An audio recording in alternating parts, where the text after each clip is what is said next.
by Council and the Ladies Mile Consultant Group about the future of the Eastern Corridor. Now, or to be known as, into the future, Te Pūtahi. It's got a mac on, so it's Pūtahi. And that name's been gifted by Ngāi Tahu for this area. Got some apologies from Jim Bolt, the Mayor, who can't be here tonight, and from Quentin Smith, Councillor from Wanaka. He can't make it either. Hats off to Anita and your community association here for putting a lot of work into making these things happen. Thank you. This is how we have community discussions, which is great. And basically, they have put this event together with the help of Council and the Ladies Mile team to make sure that you have all of the information, that you're well informed, particularly as you think about framing up your feedback and getting that into the process. So we've got 2 hours, and the next 2 hours will go something like this. About 25 minutes to hear from Council and the Ladies Mile Consulting team. Then we're going to break up into groups for structured discussion. But I want you to have discussion among yourselves, with your neighbours, your friends, and people you don't know. And to do that, and I don't want to say this too many times, but head over to one of the stations around the wall, and we'll break for those discussions, and we'll ask you to list what you like and what you dislike, and then feed it back to the main group at the end of about an hour. It'll take us about an hour to get through that. You'll see on the walls there are things that are divided up according to the particular likes or dislikes you might have, and we'd like you to write things down onto the post-its, stick them on there, try and group them so that there's not loads of things saying exactly the same thing. And so then we'll get through that. The council staff and consultants and me, we won't interfere with that. You just get on and you do that, and develop your questions and your feedback. Now, questions, again, put them on post-it notes and throw them on the questions sheet. And again, try and group them. So if you've got a question about buses over here and buses over there, it's going to take us a long time to get through the question session. So you try and group things into the general discussions. I'll come back to all that later.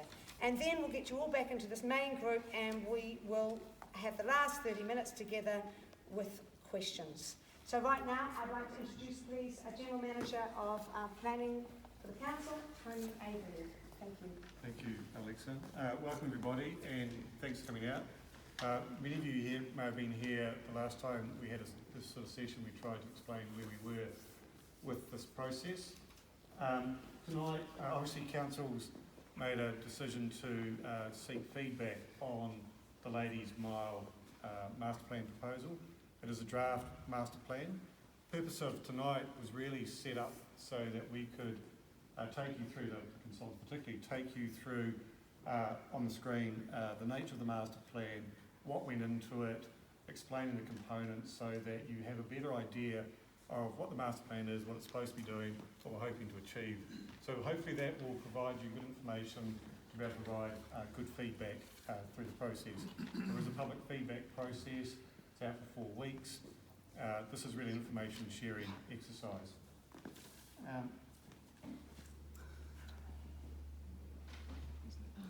Liz?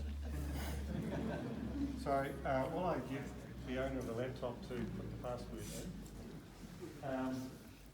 you might need a change. So, background, many of you will be aware of the background to Ladies Mile. It has been, many of you live here obviously. I myself am a resident of Lake Hayes Estate. So many of you know that Lake Hayes Estate, Show the Country, was owned some time ago. There were a number of SHA proposals. There's also a study that was done on the whole of Wakatipu Basin.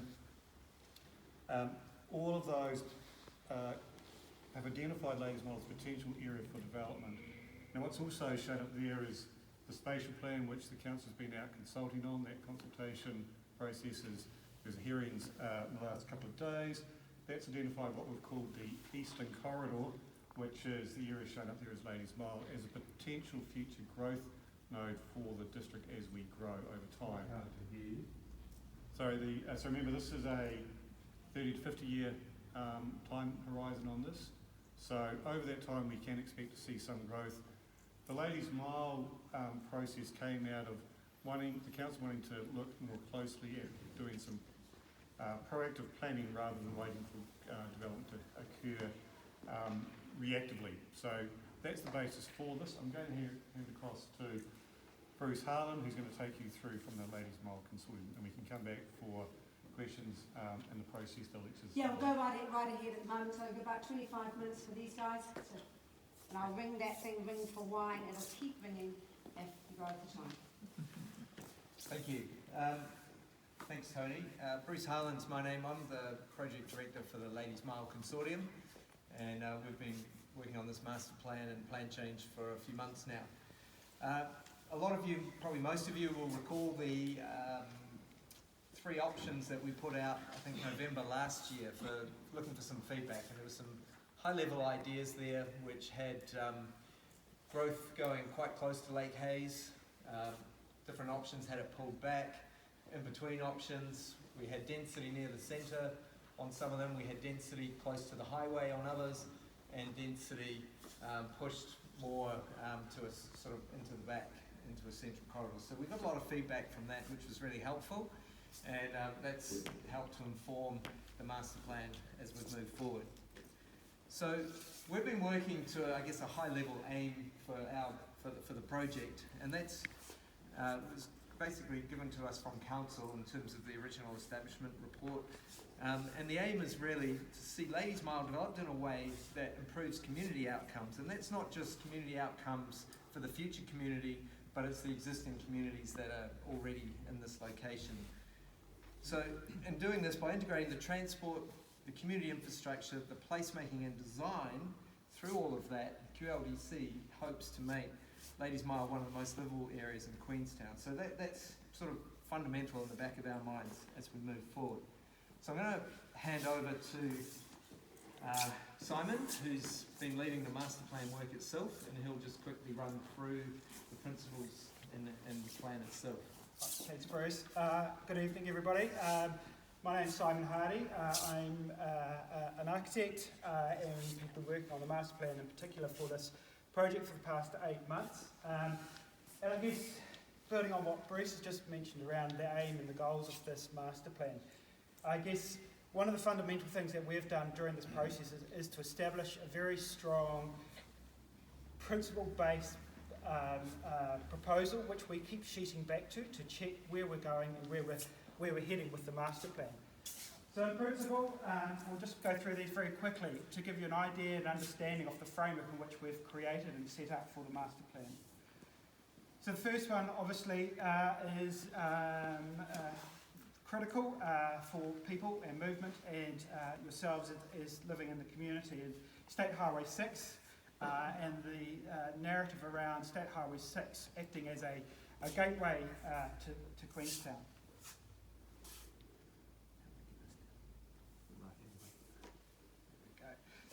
The next one, obviously you live in a very unique landscape, and it's very important that we maintain the idea of a new master plan that is reflective of the landscape and the character in which this Ladies Mile development will progress, will be developed in. As well as that, there's also ensuring that there's the opportunity for this master plan to have a framework to allow a healthy environment and ecology to prosper in this area. It's not just necessarily located right on Ladies Mile, but it's thinking more of a broad term, thinking about the river, thinking about Lake Hayes. How do we fit back into a wider context?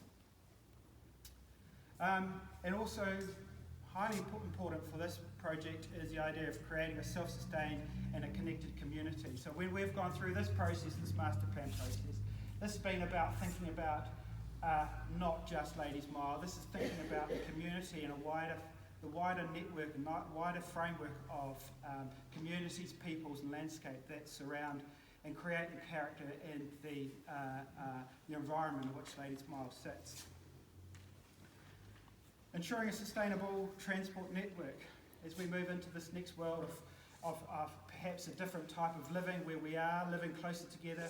We need to make sure that we have strong connectivity through our public transport, but also a mixed mode potential for moving around our neighbourhoods. do density well, provide quality and diverse housing. This is really a key part of this Ladies Mile proposal, ensuring that we have diversity in the development, the housing typologies, and I'll come to that, but ensuring that we have a diversity to allow different types of people and communities to live within this area. So again, obviously, overarching all of this is ensuring that we have a framework that's not for now, it's not for 10 years, but it's actually for all of that, from now right through to the next 50, 60, 100 years. Making sure we have a framework to allow development and change to occur within a framework that supports it. So as Bruce mentioned, this is the master plan proposal in front of you. Since we last met with you all on various occasions, we have had a lot of feedback, and we've carefully considered that feedback and incorporated a lot of that back into the current master plan you see in front of you. I think from our side of things, one of the key points that has changed or is different is effectively pushing back the development away from Lake Hayes and opening up this area through here. So the idea of your environment that you're very strongly connected with, and having those long views to Slope Hill, those connections through to Lake Hayes, and keeping that, I guess, that rural gateway feel through this threshold here on your approach towards Ladies Mile. You'll also see on this plan here there is a lot of pressure on 516, and a lot of feedback came back on 516, and the feedback being that this is the potential for it to be a community space, a place that is at the heart of the development, not just Ladies Mile, but at the heart of the community that wraps around it. So we feel that as a team that QLDC have a great opportunity here to use the site and let it grow organically to the needs of the community in regards to clubhouses, sports facility, grounds for football, etc. So a key piece of infrastructure, social infrastructure for you all and for Ladies Mile, and at a key confluence, I guess, if you like, between the communities. You can also see here what we're showing. We're showing two schools on the master plan. We have to say that the MOE haven't endorsed the location of these master plans, but strategically they are going to be fundamentally important for for this community as it grows. They're obviously the heart and soul often of a community, but as well as that, they also provide they're a tool in a master planning or an urban design toolbox, if you like, where they provide open spaces as well as a school. They provide an open space which allows for longer views from State Highway 6 through to Slope Hills, or schools which are at the heart of a community that can wrap around it. So they are really fundamental parts of a community, and in this scenario we have the two schools shown here, again wrapped by the potential community or development.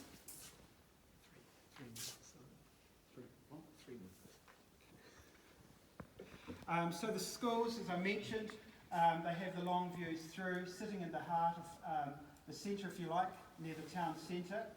The town centre leads directly from 516 with an underpass at this stage, but in due course we envisage that State Highway 6 has signalised pedestrian crossings, so it becomes a lot more community friendly and far more accessible through pedestrians and cycleway across State Highway 6.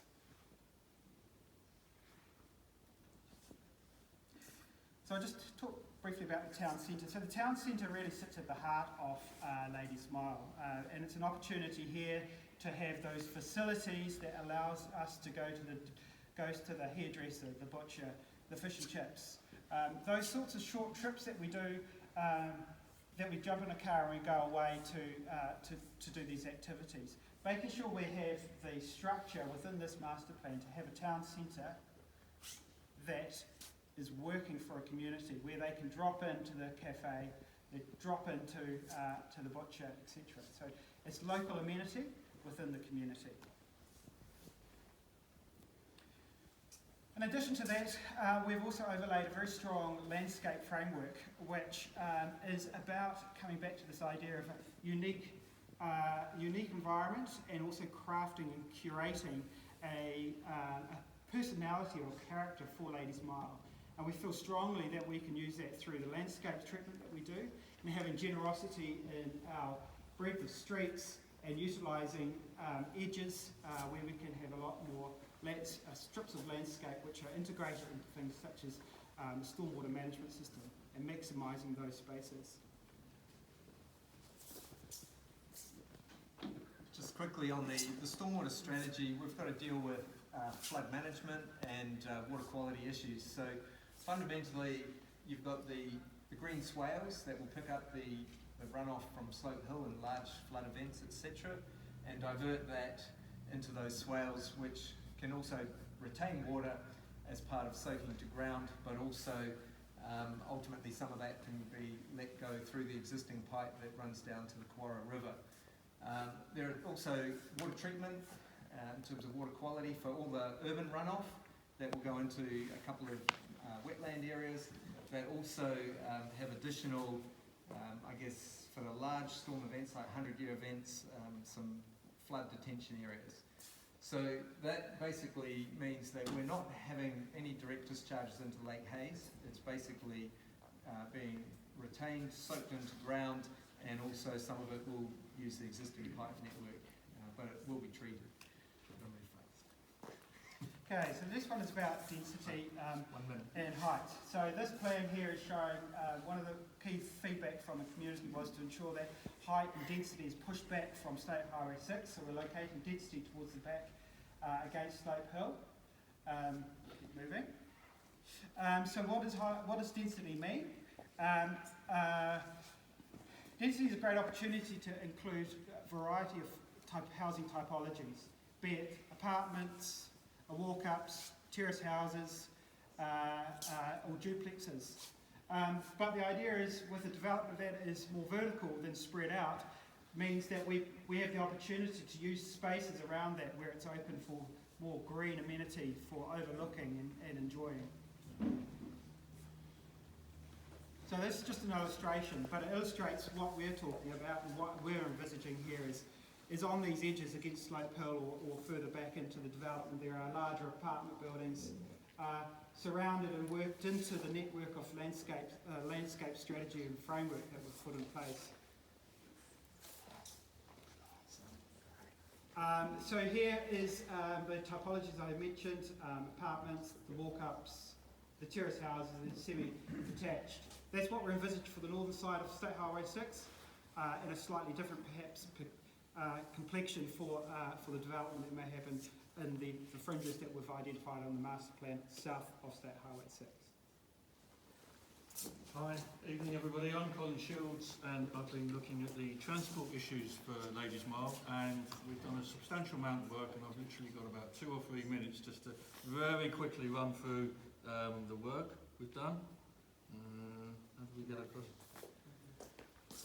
So in terms of the transport work, I appreciate it's a very sensitive subject, and it's a key subject for Ladies Mile. It's important that we don't see transport in isolation, that we've integrated the transport planning with the land use planning, and it's also important not to see the master plan in isolation to what else is going to be happening to the future transport network in Queenstown, and tying into initiatives to improve public transport and walking and cycling modes. And our transport strategy has been developed about giving people choices, not only for the residents and the people that will visit Ladies Mile, but also for you as the existing community, give you greater choices than what you have now. So, in terms of existing transport conditions, everyone's acutely aware of what the challenges and the problems are in terms of traffic queues and congestion and high car usage, and the fact that community facilities that you need are on the other side of the Shotover River. It's important to see Ladies Mile as an opportunity. Ladies Mile will give many of the community facilities that you need without having to cross the river, so such as the high schools, town centre, sports hub. It's very important to understand that high density housing that we're proposing at Ladies Mile gives the scale of demand to support public transport, and the existing issues of buses. Buses are not well used because they're stuck in the same queues as general traffic, and this is why I see it in the bigger picture, where in the future there will be substantial improvements to bus services.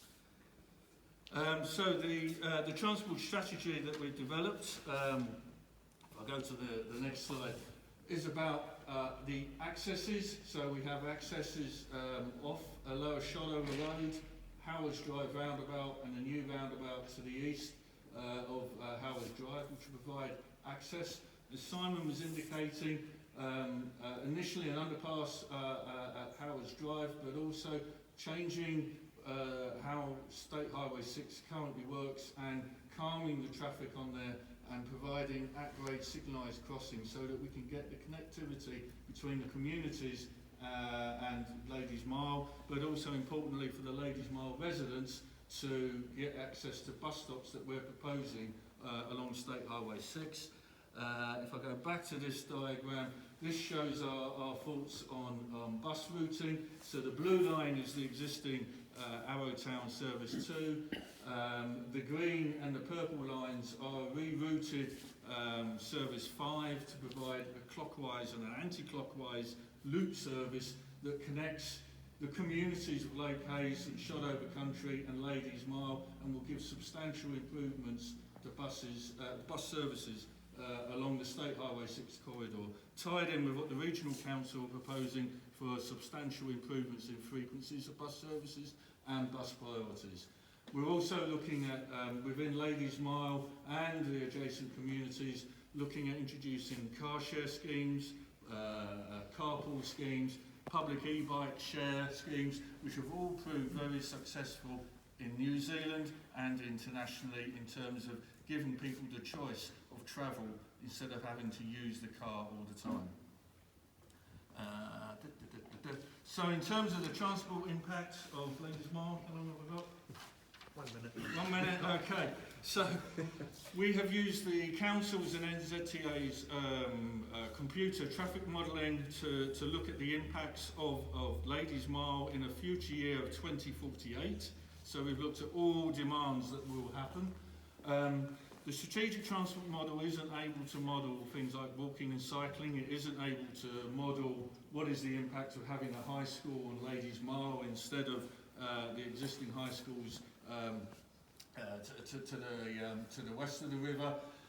So what we've also done, we've looked at international and New Zealand best practice in terms of developments that have a high amount of public transport accessibility, walking and cycling, that are high density, that are mixed use developments. There's some really good examples of walking and cycling schemes, car share schemes in New Zealand as well, in terms of how do they encourage mode shift from car to public transport. And we have come up with a package of measures and within the overall transport strategy which will help us achieve the targets that we've been set of a 40 to 60% modal shift from car to public transport, walking and cycling. And we're confident that that is not going to eliminate congestion on the Queenstown network. We're not here to say that, but it will provide the choice that people will have in terms of where they go to get to their essential needs, and if they need to travel, how they can travel by other modes than car. I've got lots more I can say, but I'm going to have to stop now. Thanks, Colin.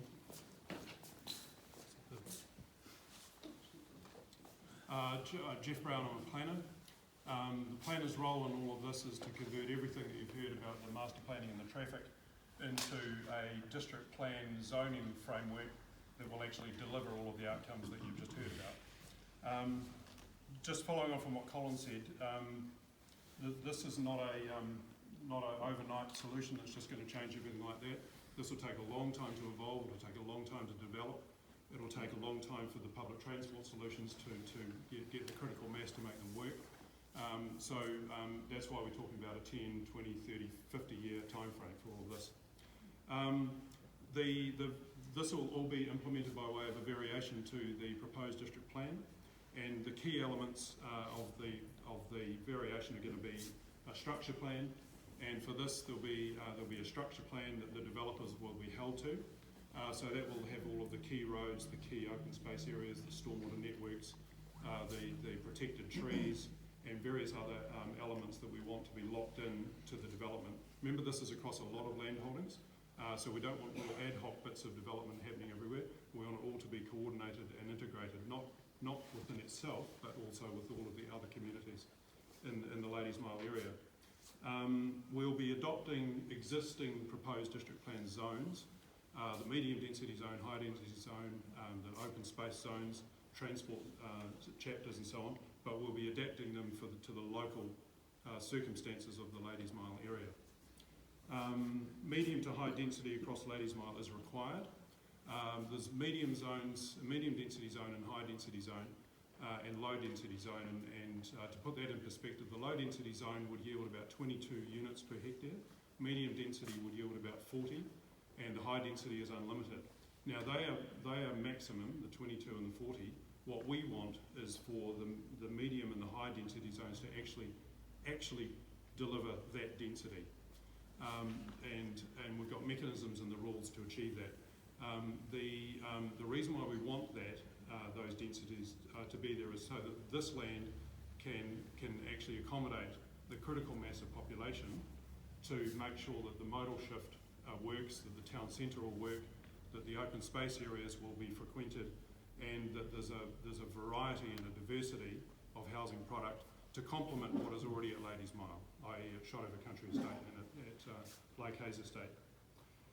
There's a strong focus in the provisions on quality development, that is in the site layout, building design, making sure the buildings relate to each other properly, relate to the streets, relate to neighbours, relate to open spaces, and so on.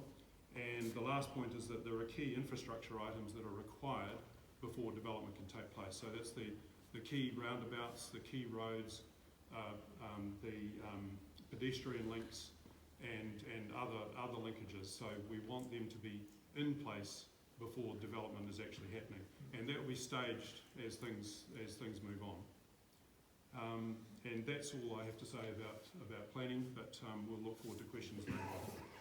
Thanks. One more slide. Oh, one more slide. Just last slide before we finish up. Just to remind you all, I'm sure you're well aware of it. Feedback on the draft proposals close on the 28th of May. So you've still got quite a few weeks, 3 weeks or more, to get that feedback in.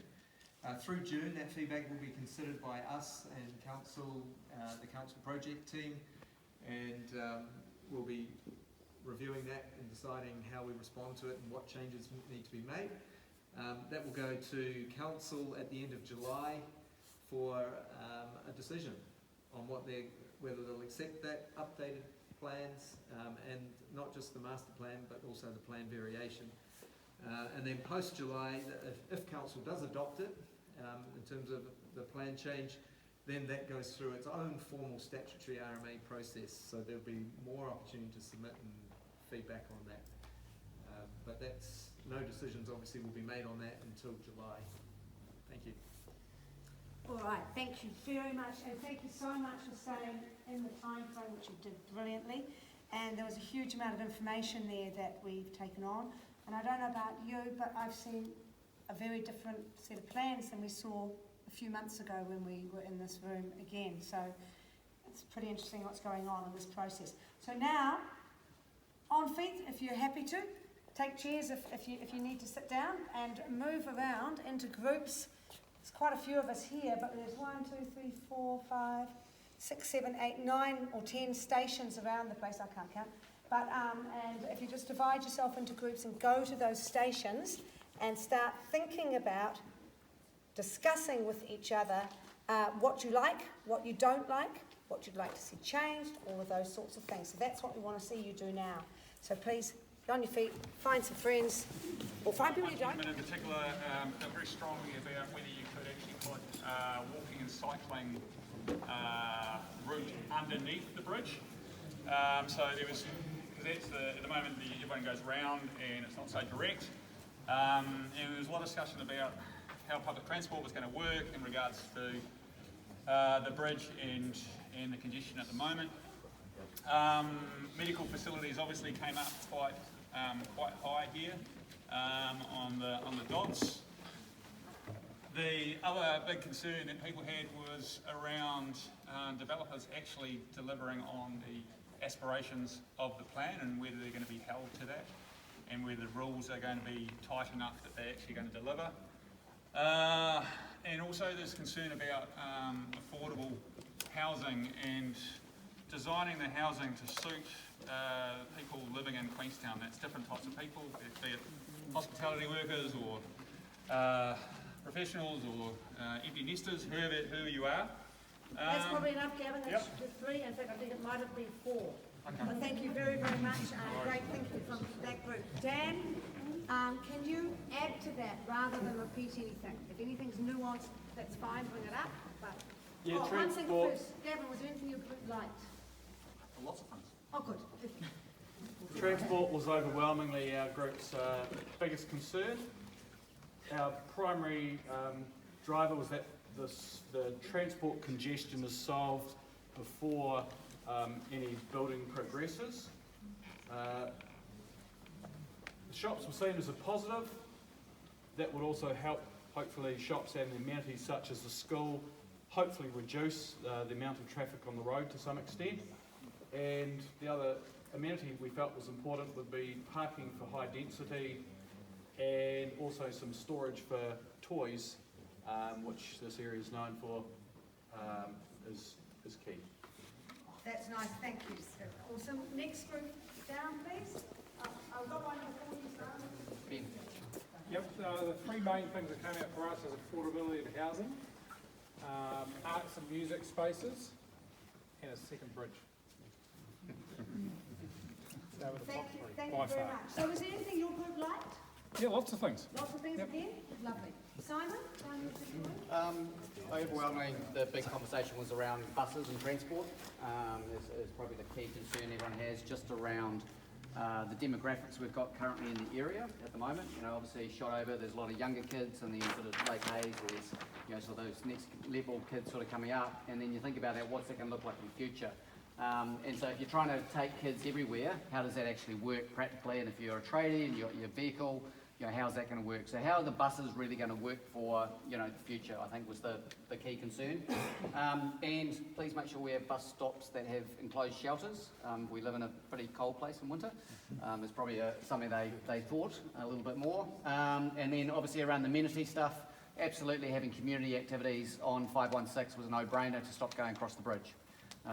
As the key one. And the other little issue we had was just checking around the Laurel Hills density and just around potential traffic congestion around that.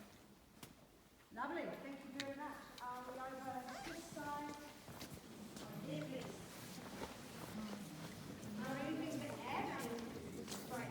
Some of the key ones have come out, so either what's really important or what you can add that hasn't come up. Yeah, I guess maybe something that's a little different. We noted in the plan that the trails are still kind of using the trail system and they haven't been converted to commuted routes. So like something more direct across the river, you're still going the big loop up around the old bridge. I'm on her team. I like that. Thank you very much. I feel so. And there was a bit of concern that having local shops and that still wouldn't reduce the car usage enough, but that's kind of repeating a bit of stuff.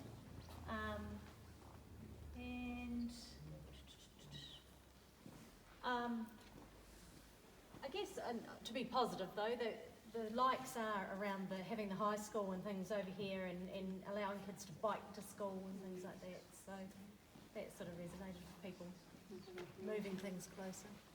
What are they going to do about the pet lodge across the road? Yeah, I know. I've got lots of pets. I don't want to lose the pet lodge. But Because they haven't put in things for that. They haven't thought about that. yeah, I know. We don't know they haven't. We'll take that at question time. Have you put that up on a question? Yep. Thanks. We'll get to that. Yeah, so yeah, I think that's our main things. I mean, the traffic and everything is just repeating. You know. Okay, thank you. That's lovely. Next one. Well, there wasn't a whole lot of positivity in our area. And the one that's got the most stickers just wants to call account to the whole idea that this is the right place for the development. It says that the density is compounding problems, not solving them. The council have jumped on Ladies Mile to prevent further low density ad hoc development. That does not mean, though, that this is the right location for high density, creating further traffic congestion. So that was just the general basis point of let's just stop a second and before we go too far, think about that. That's my favourite one. So, other than that, the other good question, well, we had some questions, but the other good point, which hasn't been discussed whatsoever so far, is what interagency collaboration is actually on the table. What are NZTA doing? What are ORC saying about this? We haven't heard anything about NZTA, I don't believe, so that's only 2 points, but they're pretty weighty. Is that all right? That is great. Thank you. And I love the way you brought up the point. Thanks. The next group here, please. Who's this group? Our one question was around how council can get 26 separate land owners to commit to each doing their part on the master plan. So Have you written that down as a question? Yeah, exactly. Goody. Okay, we'll get to that as a question. Was there anything that you're obviously very concerned about transport? Car So parking? are we looking for lights at the moment? Oh no, I don't mind. It doesn't matter. Just whatever you're thinking. If it comes to fruition, we like the high school being across the road. Okay. That's And your main concerns are around transport parking. and the likelihood about whether it's implemented. Okay. Thank you very much. Somebody else over here? Yes, sir. Well, one of the things was just the fact that there seems to be like an overwhelming assumption that people living in Putahi won't actually need to leave the area, and we dispute that. So there's this idea that we don't actually need to cross the bridge, and I don't think the town centre that is proposed is big enough to support all the work of the people around this area. The other thing was actually the proposed road that was in the first proposal that went at the bottom of Slope Hill has been taken out, but we'd like to understand why, and if it's just money, is that a good enough reason?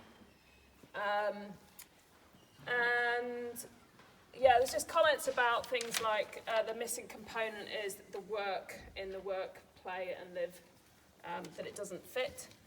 And that's probably about it, I think. I think everything else has been covered. There was something about if we can mix commercial and housing space, because it's a higher density, so can commercial be on the ground floor of housing? And also if there is communal housing proposed, because that was the only typology that wasn't mentioned. So like shared living with shared lounges and kitchens. Okay. Thank you. Really good work, everybody. We're going to move now forward. We've gone quite well with the time for questions. We've come to the first question. As Liz collates the questions, there's 2 questions that the Community Association would like asked and answered. And so we're going to start with those. Justin, are you here?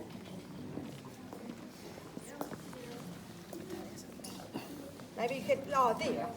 Would you like to put your question, I think it was around transport? Oh, well, come up here, Justin. Come up and have a little chat. It can almost be like a chat. I've got about five minutes for this, so you come and ask some questions about where you're at. Are you guys okay with that? I'll ask some questions. Sure. Yep. Well, hopefully I don't get too nervous in front of you. I've never spoken in such a big crowd before, but I'm a civil engineer by training, and so Anita asked me to have a look at the 321 pages of the traffic component of the Ladies Mile thing. And so I was trying to figure out, well, I barely understand it, so I'll try and summarise it a bit, and Colin really didn't have time before to go over it. Nice. Touch it. And really it was, Colin touched on that they've done a traffic model, or taken an NZTA traffic model that's obviously has some growth factored into it for the state highway. I didn't find that anywhere in the report.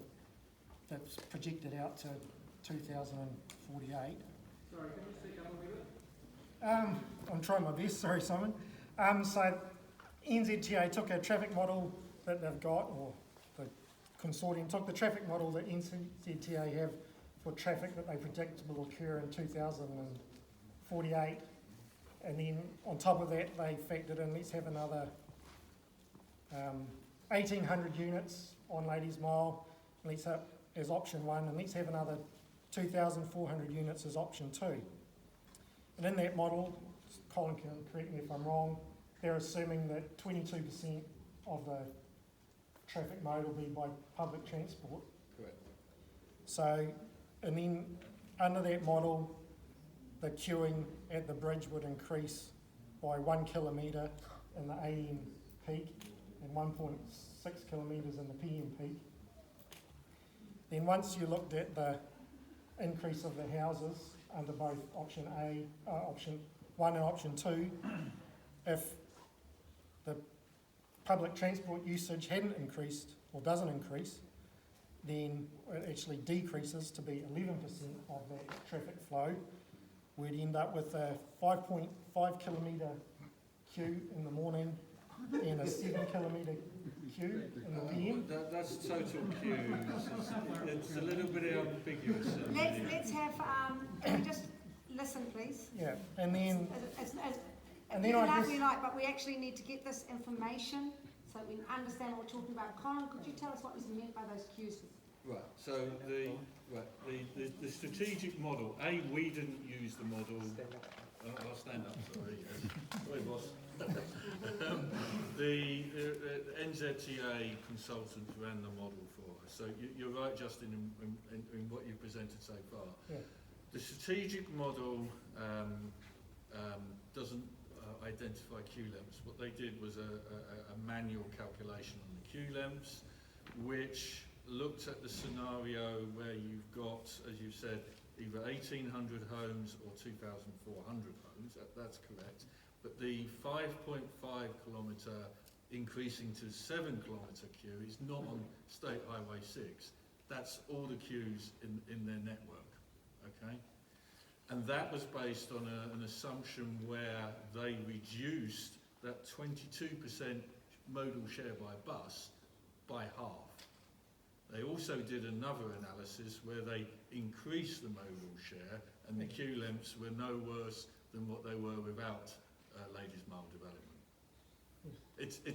But you're totally right, the modelling work is a little bit difficult to understand. I'd come along and say it says, you know, it's a bit simplistic and can't really be relied on for the queue lengths and I guess assessment. To interrupt this, but the queue length is really hard for us to understand. What's that in terms of time and queue? Yeah. So how long does that take to clear through the bridge? Yeah. So the model can predict kind of the journey times and delays, and they can do outside of the model a queue length calculation. It doesn't.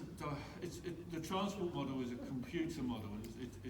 I don't fully understand it, and it's going to be very difficult to explain it to people who don't work in the profession. In terms of what does it actually mean, it's basically saying on State Highway 6, where typically in the morning peak on State Highway 6, the queue goes back beyond Howard's Drive roundabout, and sometimes it can go back towards Lake Hayes, and sometimes it can be shorter than Howard's Drive. What they're predicting is that in the model that with the development, but with not such a high bus mode share, that queue length would be, I think on the State Highway 6 they were talking about it'd be an additional kilometre long queue on State Highway 6. Thanks. Is anything Does else? that make, Justin? sorry, it's not easy to explain. It's getting quite technical now, but that's all good. So is there anything else you'd like to bring in into this one? Yeah, I mean, You've got another minute. the traffic report didn't talk anywhere about the fatigue life of the bridge. Like obviously a bridge is a bit like bending a bit of wire. The more you bend it, eventually it breaks. So the bridge, the more repetitions of traffic going over it is like you moving the wire up and down. So every bridge, even like Auckland Harbour Bridge, Newmarket Viaduct, has a structural fatigue life, and one day it'll fall into the river like that bridge did in Italy if you don't do anything before you get to that fatigue life. So does Colin know what NZTA are saying the fatigue life is and when the bridge would be replacing anyway? We can ask that question. Yeah, we can ask that question.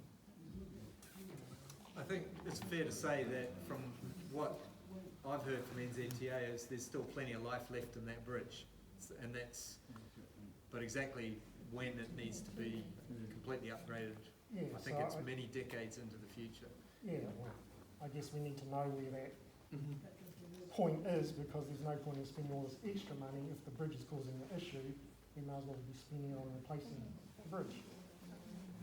Leads us into all sorts of things and what happens the other side. Thank you, Justin. Thank you very, very much. Justin. The one more association. Ian Scott, you wanted to talk about covenants and put a question, hopefully. Are you around? I can ask that question, sorry, but I'll bring it up again, sorry to not upset you, but bring it up. All I would like to see is all the covenants put on overlay on the open map, so we know where they can build and where they can't build, and so a 14-metre high building can't be built around the pet lodge because there's covenants around it, and that it's not going to allow it to happen. But it's on the master plan that it could happen. Hence, dear to my heart is Laurel Hills has a height restriction of 5.5 metres on the latest covenant, which is from 2004. But on the plan, it's at 8 metres. So I really do think they should overlay where all the covenants are. And the other question that I'd love is to overlay what Land Transport think is a perfect plan, which is 1,100 houses, and see what that looks like. So then we have a far better understanding of 1,100 houses, the covenants, the two high school and the primary school, and then we'd be done. Planning team, any response to that, or can you tell us anything about that? Is it possible? Difficult? Possible for what? Can you answer that? The covenants, so they we can overlay the covenants. We can see what the overlays look like, but as we talked about, the covenants are typically between private parties that are all working in a different way to what district plan rules will. But certainly we'll look at what those overlays look like, compare it to what the height rules that we've now come up with look like, and make some calls around that. So. But wouldn't that change the whole plan? Well, personally I don't know exactly where all these covenants. I'm aware of the Laurel Hill ones, and there's the one around the pet lodge, right? But arrangement with developers. Because my interpretation of what you just said was that developers can just do what they want anyway.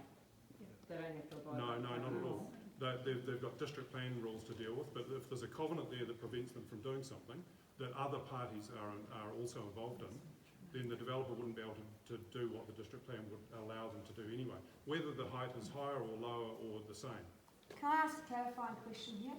I think where this is getting tied up is that covenants can't be enforced by council. They're nothing to do with council. They are private arrangements between private people. So you wouldn't even necessarily know where all the covenants are, would you? No, overlay them. No. So it might be a task that you want to take on yourself, Ian, and find out, see if you can, if you know where the covenants are, can that be added? I'm not trying to be difficult here. I'm just saying that covenants are not actually enforced by or agreed by council. Sometimes they are. Sometimes they are, if the council is a party to the covenant. Because you can only put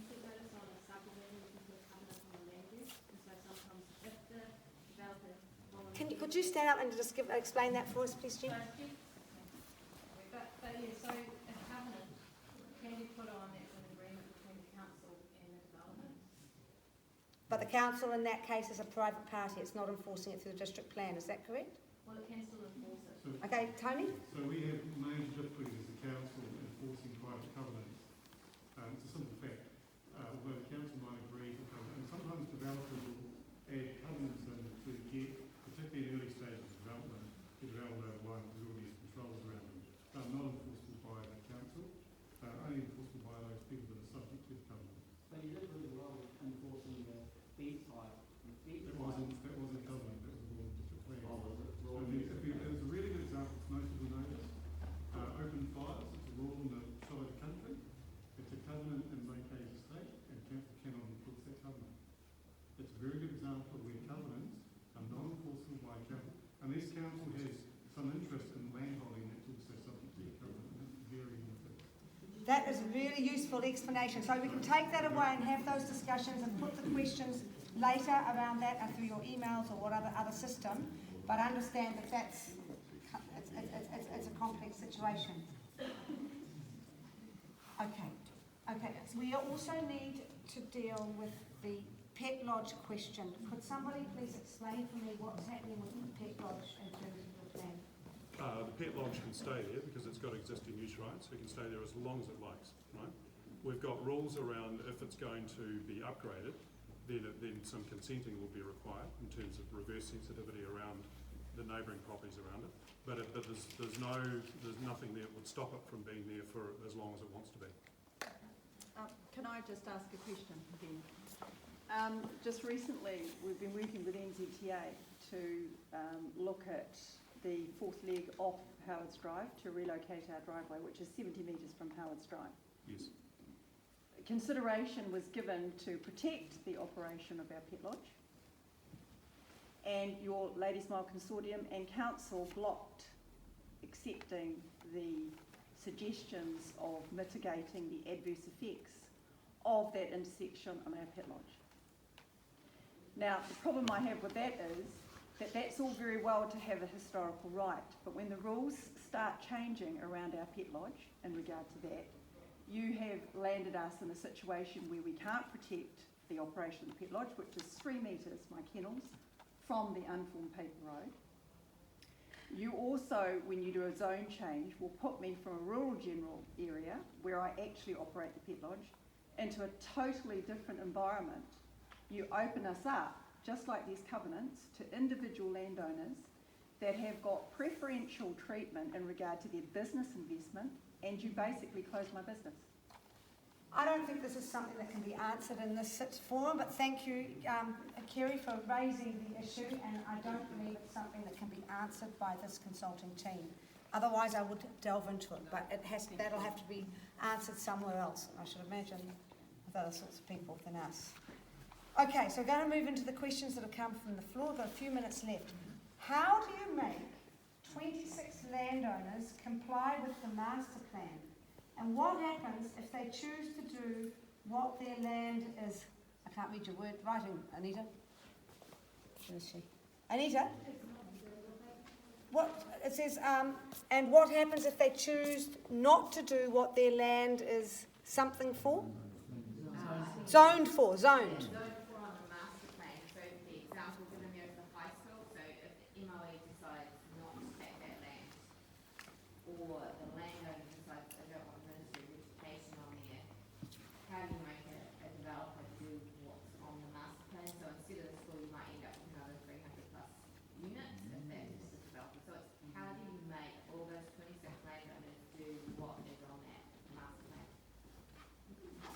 So you've got it written on the other bit of paper, thanks. Which is a great question.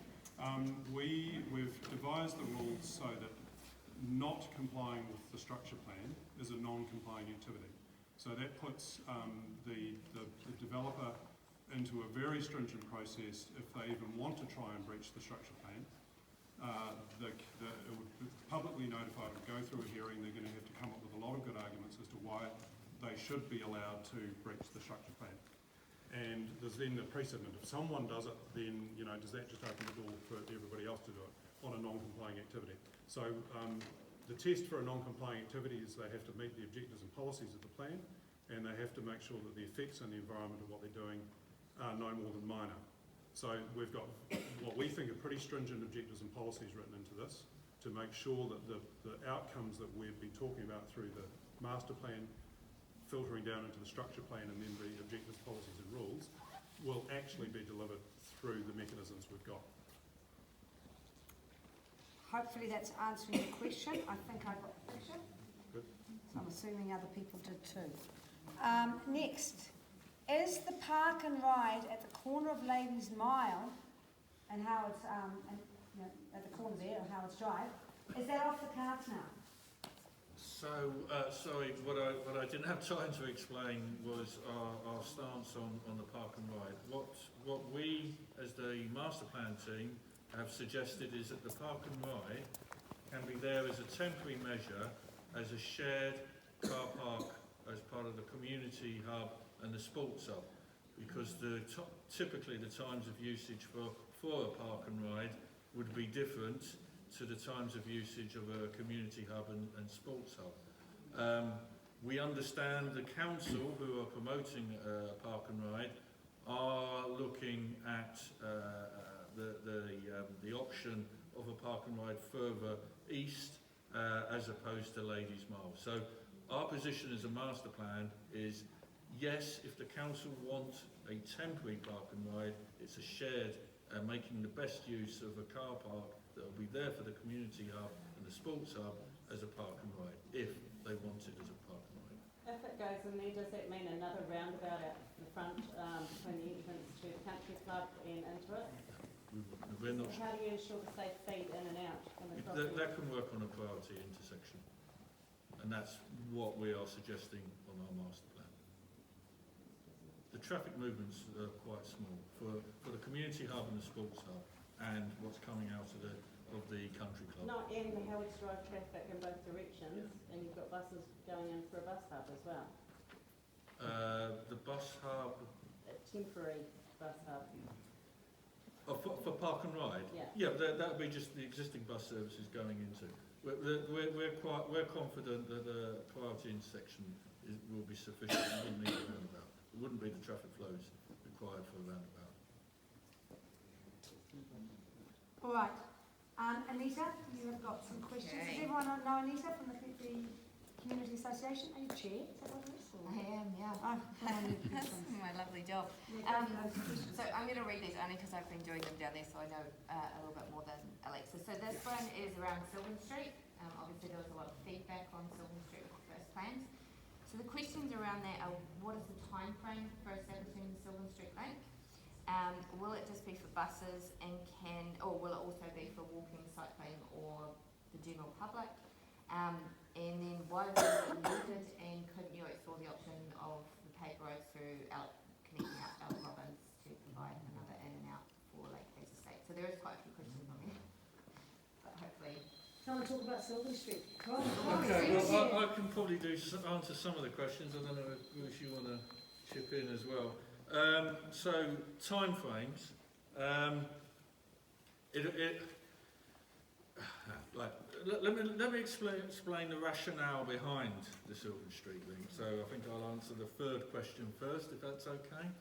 So could we get the presentation up again, actually?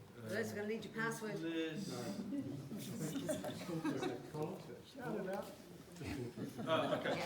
Okay. So at the eastern end of the master plan proposal, to enable that to be accessible by public transport on State Highway 6, we need to run a bus along State Highway 6, and to link it back to Lake Hayes, we came up with a proposal for the Sylvan Street link.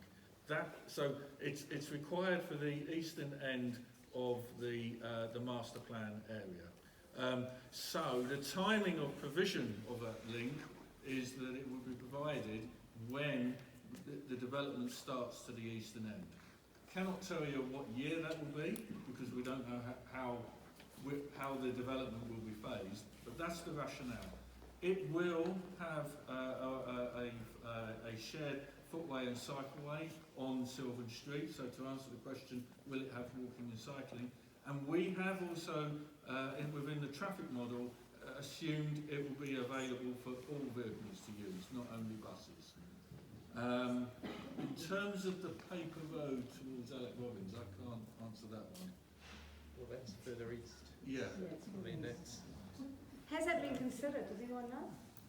Or maybe just put it on your list to look at. And see. We can look at that one. Still waiting on the answer. Okay, so there's an unanswered question. Yeah, we can come back on that one. Yeah. Okay. Thank you. Around transport, again, and the modal shift, and there's a few again on here, but they all sort of link together. So it's talking about the modal shift targets and how were they set? So who set those modal shift targets and why were they set like that? What is the current mode share?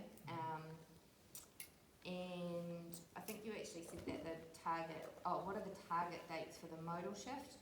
And also, is there an example of a place that has achieved the 50 to 60% modal shift that you are looking at achieving here as an example that is similar to this area? So, potentially rural area, one bridge, another two.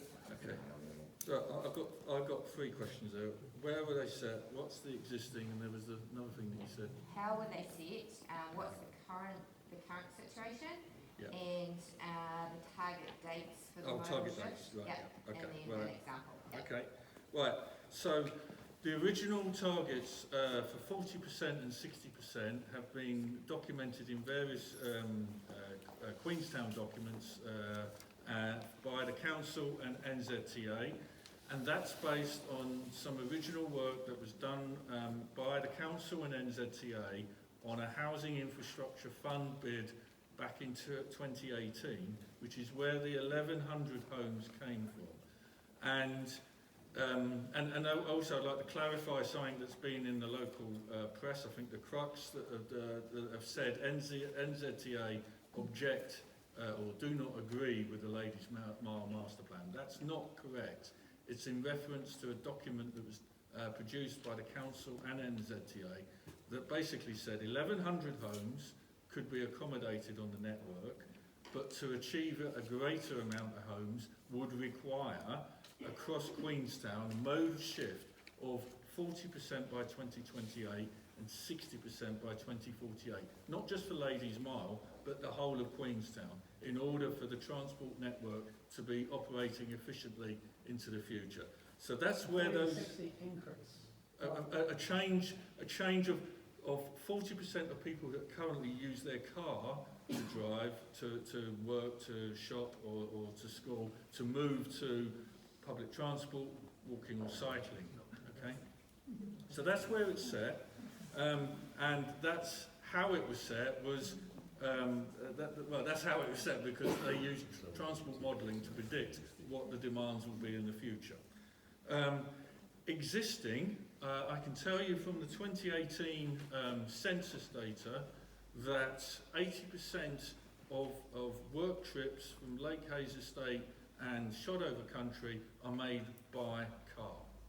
So the remainder are either working from home or a very small amount walking and a very small amount using bus The and cycling. 2018 census though wasn't a complete census because it was the first time they went online and a lot of people didn't complete it, and it's not particularly relevant to where we are now. That's the data we have. Okay, so I'll just pointing out the facts of where we are now. But 28, yes, okay, but that's the data we have. So can I just clarify, are you saying that 20% is currently non-car, is that right? Correct. So, and that's going to double to 40%, is that That's the intention. The target dates, the 40% and the 60% have been that were within the housing infrastructure fund bid were set for 2028 and 2048.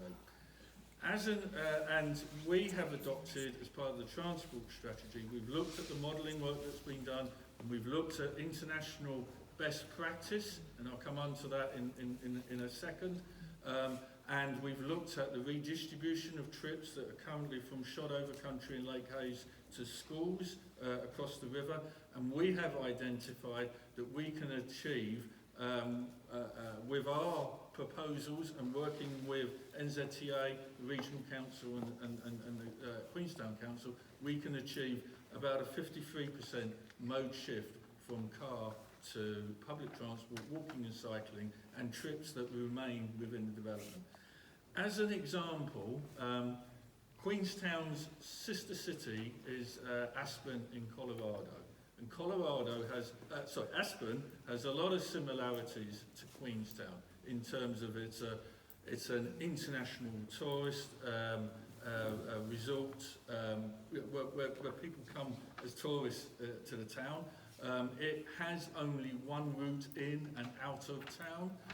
It has housing affordability issues in terms of key workers have to commute long distances to get to their work because of housing costs in Aspen, and it had a very high dependency on car, and over a number of years it introduced a number of the elements that we're proposing as part of Ladies Mile in terms of looking at integrating land use and transport planning in new developments, in implementing improvements to existing bus services, bus priority, providing free buses, and there's a big similarity here where bus fares are only $2. Aspen went one stage further and provided free bus services, and also introduced travel demand management measures, which unfortunately I didn't get a chance to explain what we're doing in terms of that for Ladies Mile, but it's looking at ways that you can encourage people to use the car less and walk and cycle and use the bus. Anyway, short and sweet of it is they went from a very high car dependency to currently they are on 68% of trips are by non-car modes of transport. So it can be done. As you can tell, my accent is not New Zealand. I'm originally from the UK, and I have worked on significant developments over far too many years to remember, across Europe, the Middle East and Africa, and now New Zealand, where these challenges in terms of car dependency and lack of integration between land use and transport planning has taken place. And I can tell you lots more examples of projects that I've worked on where we have achieved these kind of changes in mode shift. So could it be said? Let's Sorry, carry on. we're going to have to Write keep it down, moving Dana. because we've got loads more questions. So if many. you have We've any got more, 5 write minutes. them down and pop it up there. But we're going to have to keep moving through so we can cover as much as we can to get as much information sorry, out. it was about that same It's topic. I've only got 5 minutes more, so we're not going to get through them all. We'll have to find another We're way. just trying to go through as many of them as we can without going into too much detail on it. So this one is around parking. Where is it? No. It says, what's the parking availability for the high density housing and commercial and community facilities? And This is a big one. Let's get off transport. okay, so it's just a quick one. Even if you've got a modal shift, people, especially if you're targeting families, have vehicles. What's the provision for them? Associated with that is we've got some questions around accessibility within that development. So if we've got one bridge that's at capacity, how are our emergency services going to get to that many people within this entire area if we've got a bridge that's already congested? And is there going to be enough space for emergency services, rubbish, all that kind of stuff to move actually around that area if we've got very high density in there? Especially if we've got cars parked on sides of the road like we do down in Colorado. I'll answer it really quickly. In terms of modal shift and families, look, what we have tried to explain is it's not about saying you will not use your car. It's about giving people the choices of where they need to travel to. That's about where we put in the location of activities, and giving people the choice of mode of transport that they use. So if people desperately need to travel with their families, or if they are tradies and cannot convert onto a bus or walk or cycle, we understand that, and that's built into our kind of calculations. We haven't assumed 100% of people move from car to an alternative mode. So we fully understand and have accepted that some people will be using their car. It's about giving the choices not to. In terms of accessibility and the bridge, that's built into our equations in terms of not making the conditions any worse than they would be if we, in the scenario of 1,100 units being provided on Ladies Mile, which is kind of the threshold of where the bridge capacity is really a significant issue. So in terms of impacts on emergency vehicles, I don't think that will be an issue. In terms of accommodating emergency vehicles and service deliveries and refuse trucks within our high density proposals, then that will be taken into account in terms of making sure they are fully accessible. Parking. We have developed maximum parking standards. So off the top of my head, studio and one bedroom apartments will have an average of half a parking space across the area. One bed, it's not literally giving them a half, it's an average. So some will have 0, some will have 1. One bedroom apartments will have, two bedroom apartments will have 1 parking space. 3 bedroom properties will have an average of 1.5, and anything beyond 4 bedrooms and above will have 2 parking spaces. And they are averages, and they are maximums, not minimums.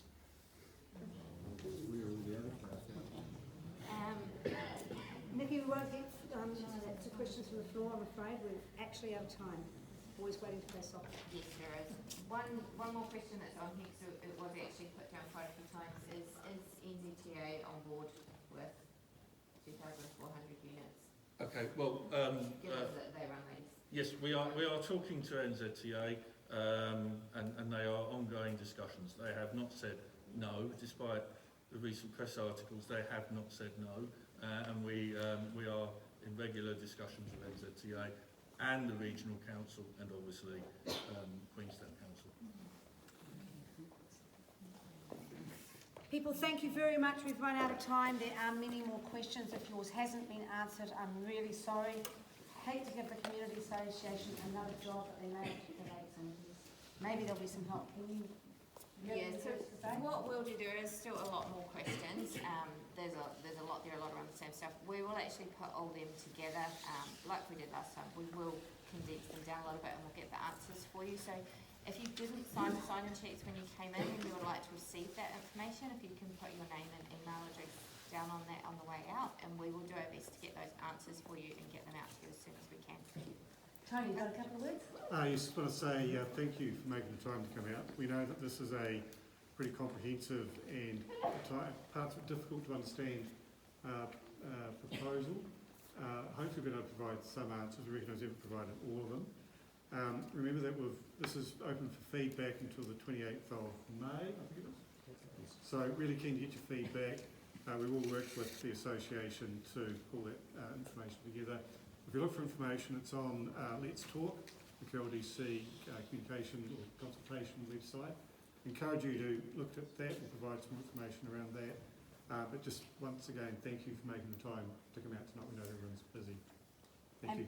Big thank you to, from me for that too, for your time, your energy, perceptive questions. You've listened and that's really good. And big thanks too to the team as well, the consultation team, for very constrained circumstances telling us what was new. Thank you. And thanks to you, Anita. Thanks, Alexa, for coming out and doing this for us. And any help moving the chairs away, we'll have those boys playing their soccer quicker.